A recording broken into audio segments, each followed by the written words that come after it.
Sir, Ako, parang kanina ko pa napapansing pangiti-ngiti ka dyan. hindi nagbabasa kasi ako ng comment. Binabasa akong comment dito. Sir, Ang sabi niya ni Foreman, boss correction lang. Di po yan anchor bolt. Ang tawag dyan ay cam bolt.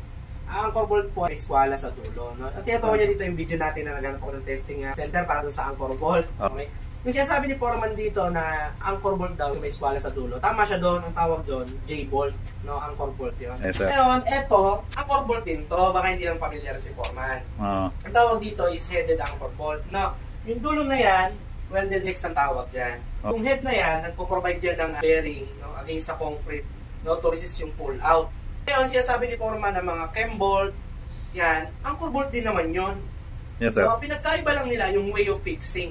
Ito, tsaka yung J-bolt na sinasabi niya, yan is mga cast-in-place anchor bolt. Okay. No? Yung chem bolt, mechanical bolt, yun naman is post-installed anchor bolt. Ano? Sir. Foreman, kung napapanood mo ito, sana may natutunan ka.